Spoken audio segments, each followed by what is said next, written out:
Hi everyone, welcome back to the Navigant Credit Union Broadcast Center here with Go Local Live. I am here with David Norton, who has recently been tapped for communications with the Rhode Island Progressive Democrats, and he should be right around the corner.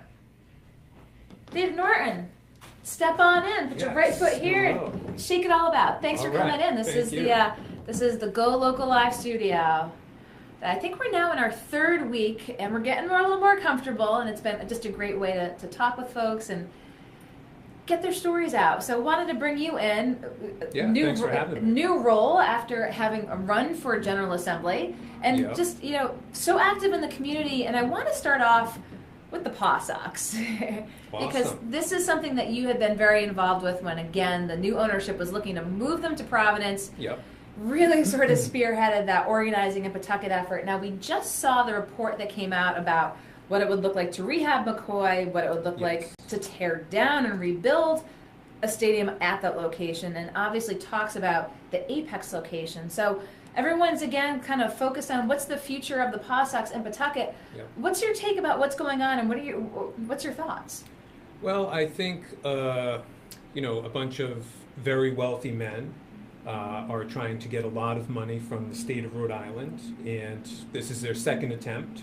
And they have this report that says it's going to cost 68 to 78 million, depending on if they renovate or tear McCoy down and then build a new stadium on the site or move to the Apex site. I think that it's a bad idea for them to get any taxpayer money for their private venture. Now, if they wanted to do something like put in a road or help restaurants build around the location, some sort of public infrastructure, then that would be acceptable if we made a deal with them and reduced the amount of money that these men have. Collectively, they have $1 billion, I've heard. So what's 78 million to them? It's like $20 to us. So they may as well just contribute that money to themselves. We don't want to lose them in Pawtucket, right? And we fought to keep them there.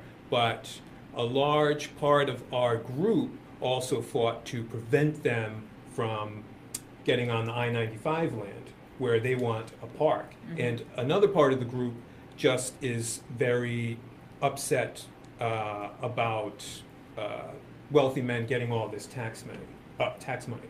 So what would you say, again, the report came out, what if there was an ask, if they came to the General Assembly and said, we want X to, as you said, either rehab McCoy, tear down McCoy, or look at Apex? Is there a level at which folks in Pawtucket or even statewide would say, okay, there is something that we'd accept to keep the Paw Sox here? Or as you said, if there's no kind of corollary investment from the ownership group, do you see an effort being ratcheted back up to say no public investment to, again, this collective billionaire group? I think that effort is really already in the works. I'm talking with a lot of people that are upset about it, but we've got all these different political activities going on now at the national level, the state level, so we've taken our eyes off of the Paw Sox owners and what they're doing. And one of the things that they are doing is they're going to city council meetings and saying, do you remember us and how wonderful we are and how much we love Pawtucket and so on and so forth, which is very disingenuous to the people of Pawtucket and the Paw Sox fans, because really they ignored us the whole time that they were trying to build a stadium in Providence. So I think there's the level that taxpayers or people in my group or the groups that are concerned with this would accept would be, probably 10% of the amount that they've asked for. I would think personally that's more reasonable, because they do create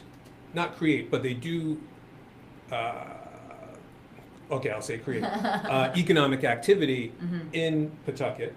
So people have tailgate parties, and pizzerias deliver pizzas to people, and it generates money for small businesses. So that's a good thing.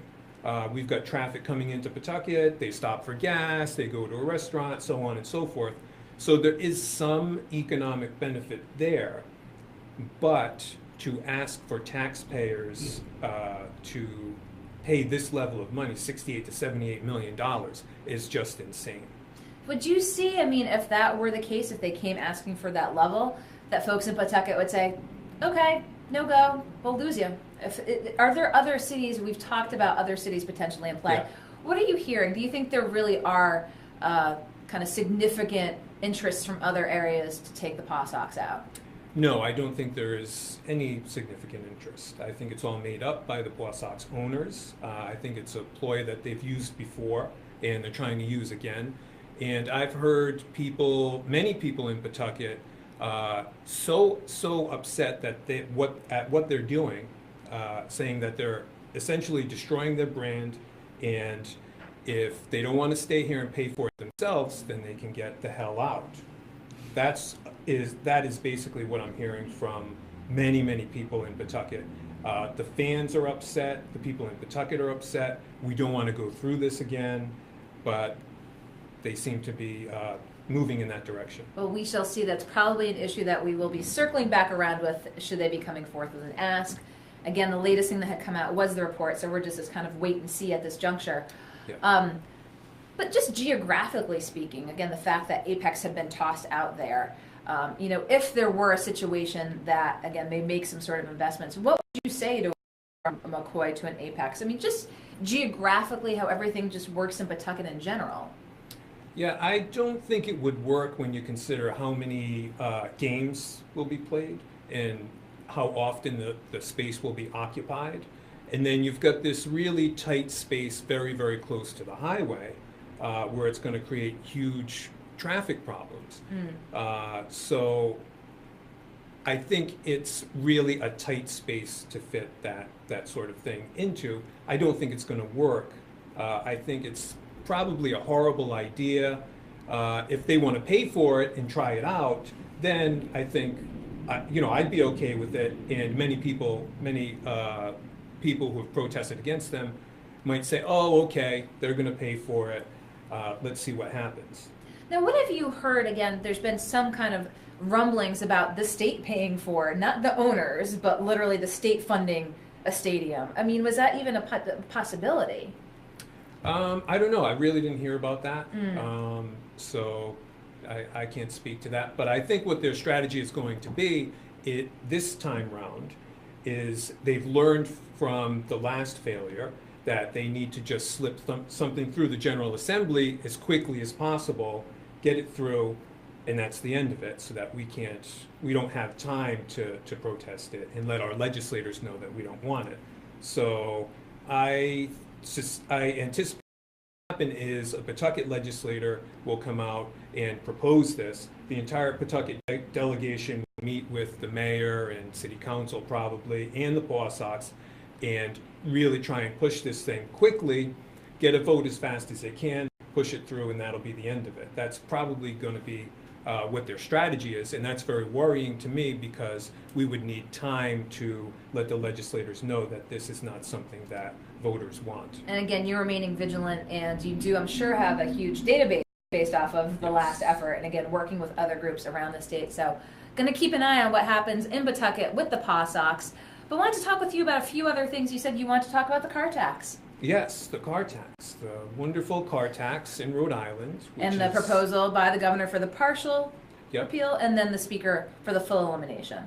Yeah, absolutely. As a lot of people know, I've been protesting the car tax for a long time. We've had 2 protests at Pawtucket City Hall so far. A lot of people showed up. Lots of people have signed petitions to lower or eliminate the car tax. And I think it's great that the governor and the speaker have reacted to what the people want. But the governor's plan reduces the board. The problem with that is that Jamestown only pays 1.4% in car tax, and Pawtucket pays 5.4%. So while you're lowering it, you're making it fair for everyone. And the speaker's plan is going to cost $220 million, which seems like it might be fairly expensive for the state. I'm not sure where we're going to find that money, and I'd hate to see programs cut. And one of the things that I've proposed along with Transport Providence is one state, one deal where we just copy Massachusetts.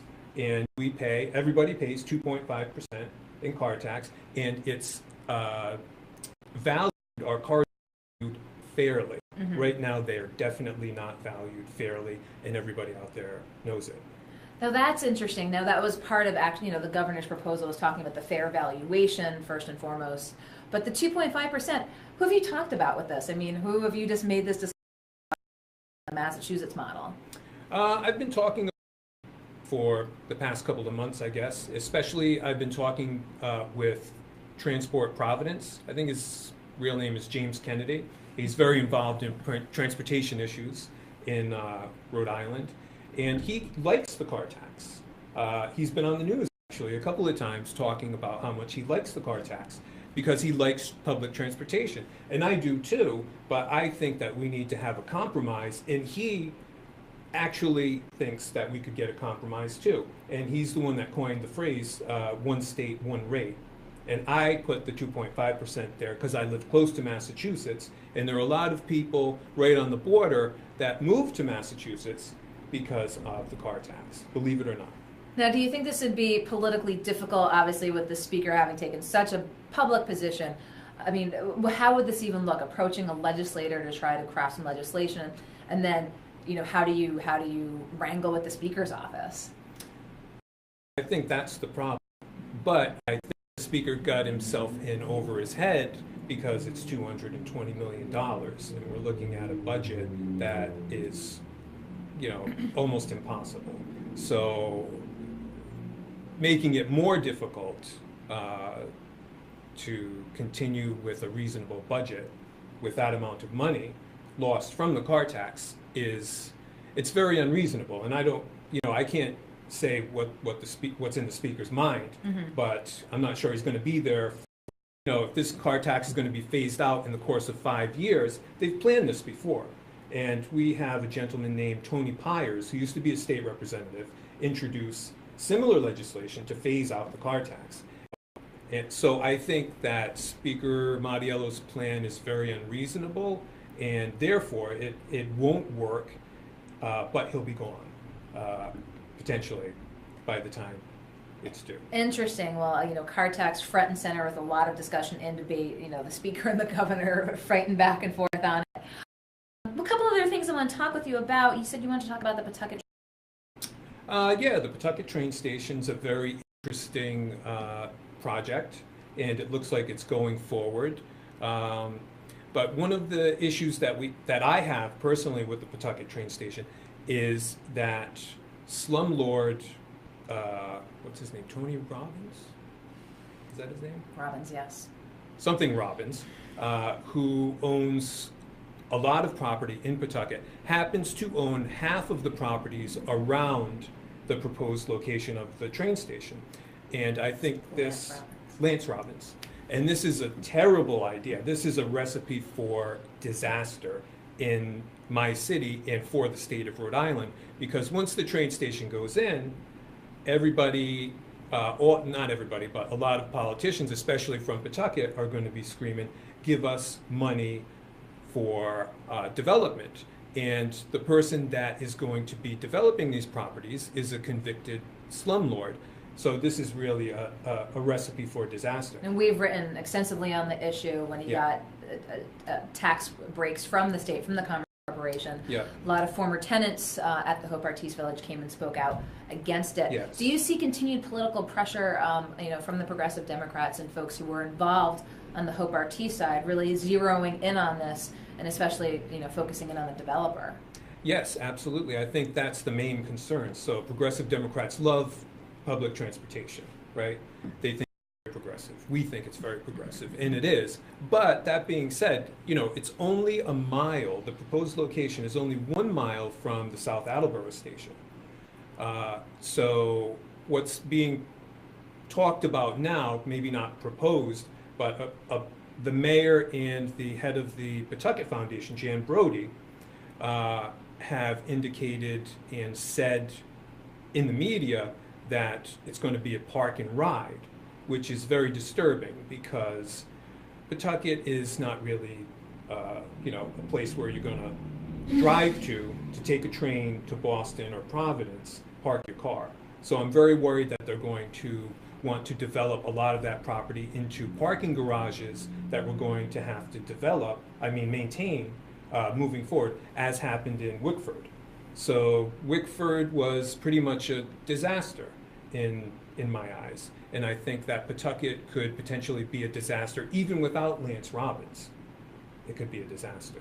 So I'm just very, very concerned about politicians being motivated by developers with a lot of before it's a recipe for disaster. They're not making decisions based on what's right for the community or public transportation. They're making decisions based on money. Well, I know you'll continue to follow that closely as you follow all Pawtucket issues closely. And one of the last things I did want to talk with you about was the video that you did share of Beth Murphy Ward at the East Providence Congressional Delegation's Town Hall Forum. Now, this was back in February. Yep. This is a woman who was a former Middletown school teacher who was de facto protesting at the actual event, was escorted out. Yep. And the video you had shared, that we also shared on Go Local, shows what happened leading up to the arrest, and very contentious. You said you've gotten a lot of feedback from folks watching it on both sides. She alleges, and you can see in the video, that a police officer does sort of grab her when she looks to reach for what I guess she said she had a Constitution in her pocket. What do you have to say to folks that say, oh, that's a clip, that's just a snippet of what happened? You know, she was being unruly in the event and needed to be escorted out. What do you have to say to those? You've seen all of that pushback saying, you weren't there, this is a snippet in a place and time. Well, that's not necessarily the pushback I've seen. Some of it's been like that, but most of it's been very misogynistic, with remarks of violence and remarks degrading women sexually. I've seen a lot of that pushback. The pushback hasn't been so much like what happened before the video, and she's been really unruly. I was there for the whole thing. Mm-hmm. So she got up and asked a question at the town hall, and she just kept going on because she was very upset about Elizabeth Warren being silenced. Mm-hmm. So she went on, and people in the audience got a bit upset with her. But, as you said, she's a school teacher. And I think school teachers, but also one of the things in our culture, in our society, that we don't do is women, we don't give them the same amount of respect that we would give a man. So I think that she was treated very unfortunately, and I didn't notice it at the time, but now that I've seen this video and how she was treated, I feel that I didn't treat her fairly when I thought, oh, she should just sit down, when she was asking the question. But I also saw I also saw the activity just before that clip started. I was about feet away from her, behind the doors in the auditorium, mm-hmm. and I saw one of those men. I don't know if it was the undercover police officer that actually grabbed her breast or the other undercover police officer that was bald, standing next to her, but one of them grabbed her by the shoulders or the upper arms, and that's when she started saying, hands off. Okay. Hands off. That's where the video begins. That hands off as she's walking out the door. Yeah, she said hands off about 4 times. So I'm talking about maybe 30 seconds before the video. And I'm concerned because the officer didn't have a badge and he wasn't in uniform or anything like that. I assumed he was an officer, but a part of me said, well, who is this guy and what's he doing? So that was disturbing. She wasn't disorderly, in my opinion. And after that video clip, you can hear people saying, because I edited it down to about 40 seconds, many people said, let her go, after she was put in cuffs.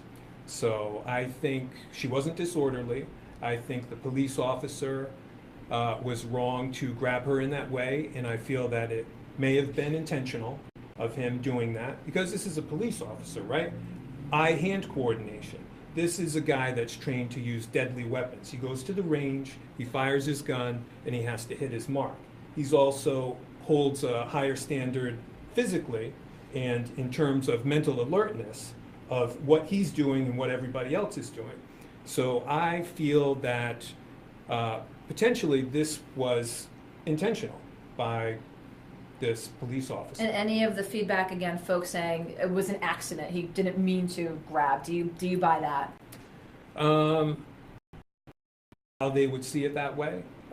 I think people would see it that way if they watched the video in real time, but I slowed it down so that people could actually see exactly where his hands were and where his eyes were and the entire situation. So. Now, we did talk with Ward's lawyer today in a piece. You can see on Go Local. I did speak with the East Providence Police Chief today. We'll have a follow-up article on that tomorrow on Go Local as well. But just wanted to talk with you again about progressive Democrat politics. We kind of focus myopically on Pawtucket, and there's clearly much more statewide issues that I'll certainly want to have you back in on. But having had the video, recent developments with the PawSox, the car tax being front and center in your counter proposal, always front and center in the community. Your time today coming in. Thank you, Kate. To the Go Local studio here. I'm sure that we will talk soon. So have a great weekend. Oh, no, you don't get off that easy. The trivia question. I always forget at the end here that we have this day trip game of Rhode Island trivia that you get to pick a card, any card, and test your trivia knowledge of Rhode Island. Ask everybody. We ask everyone from the left to the right, in between. Oh, Name the auditorium in Providence that is a World War II memorial. It is an auditorium. Vets. Of course. That was pretty easy. You want easy. Rhode Island's part of a group of states known as what? New England. Oh, we figured there's hundreds of questions in here. They probably had to go for some no-brainers. But we always like to see what folks' knowledge is of Rhode Island history and trivia. So thank you for taking part, David. And I'm sure we'll have you on soon. Okay, thank you. Absolutely. Okay. Bye.